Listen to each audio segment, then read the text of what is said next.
Hi there, in this video I'd love to share with you a real-time example of noticing early signs of overwhelm and burnout. I'm Nikki Butler, also known as the Autistic Neurologist. Now, if you've taken my course on burnout prevention and recovery, or maybe you've read some of my blogs or watched other videos about it, you'll know that I very much talk about prevention being better than cure.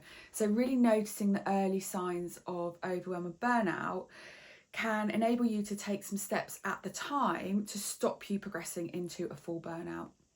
And I'm very aware of what my early signs are. So for me, it's typically auditory and sensory overwhelm starts to creep in when I know that I am perhaps doing a little bit too much or taking on too much. So I wanted to share something that happened last night.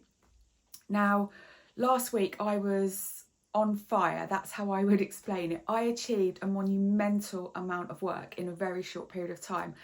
Highly excitable, highly engaged and motivated, was really embracing my hyper focus, and the amount of work that I achieved was absolutely incredible.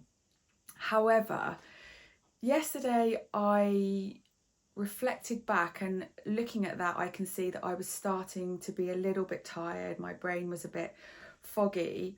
I didn't notice that at the time, but what happened last night as I was trying to go to sleep, my brain was racing, but very small sounds from outside felt like a shock to me. It felt like somebody had clapped, some huge klaxons or clangers right by my head, and it really jolted me.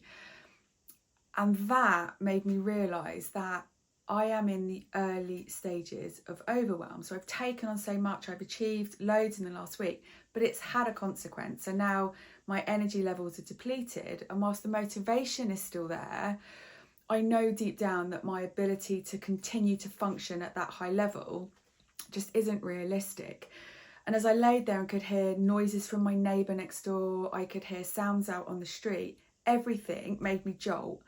I could feel a ringing in my ears. I felt really emotionally dysregulated, and my senses, my auditory processing was really dysregulated. And so I've got up this morning and thought, okay, that's my early sign that I know indicates that I am heading for overwhelm. I thought I need to do something at this point, right now. So as much as I am excited for other projects that I'm working on, I have a whole list of stuff that I really want to do. I know deep down that if I don't address these early signs now, I will roll towards a burnout that could put me out of action for weeks at a time.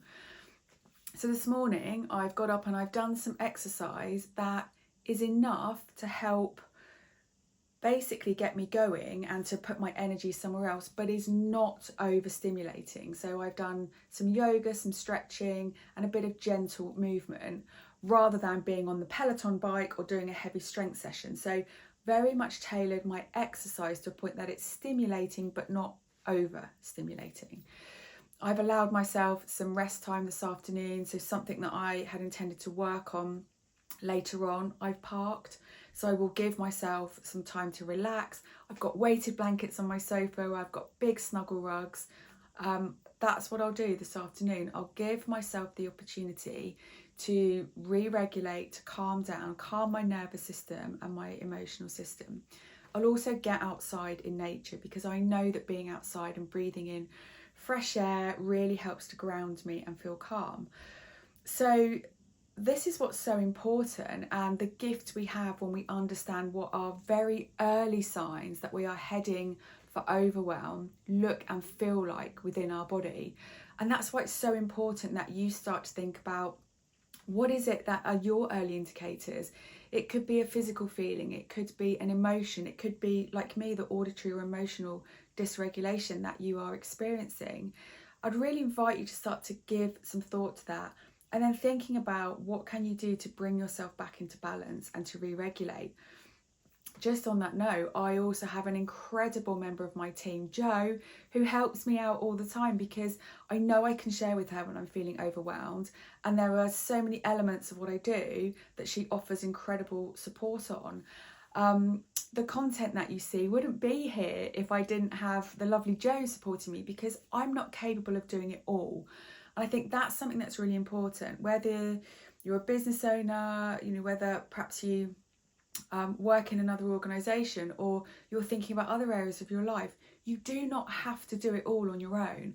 And one of those key things when you are thinking about like how do you manage the early signs of overwhelm might be that you learn to say no. You have a boundary in place where you can say no to something, or that you can ask somebody for support and ask them to do something to give you that extra bit of backup that allows you to take a step back and rest and recover.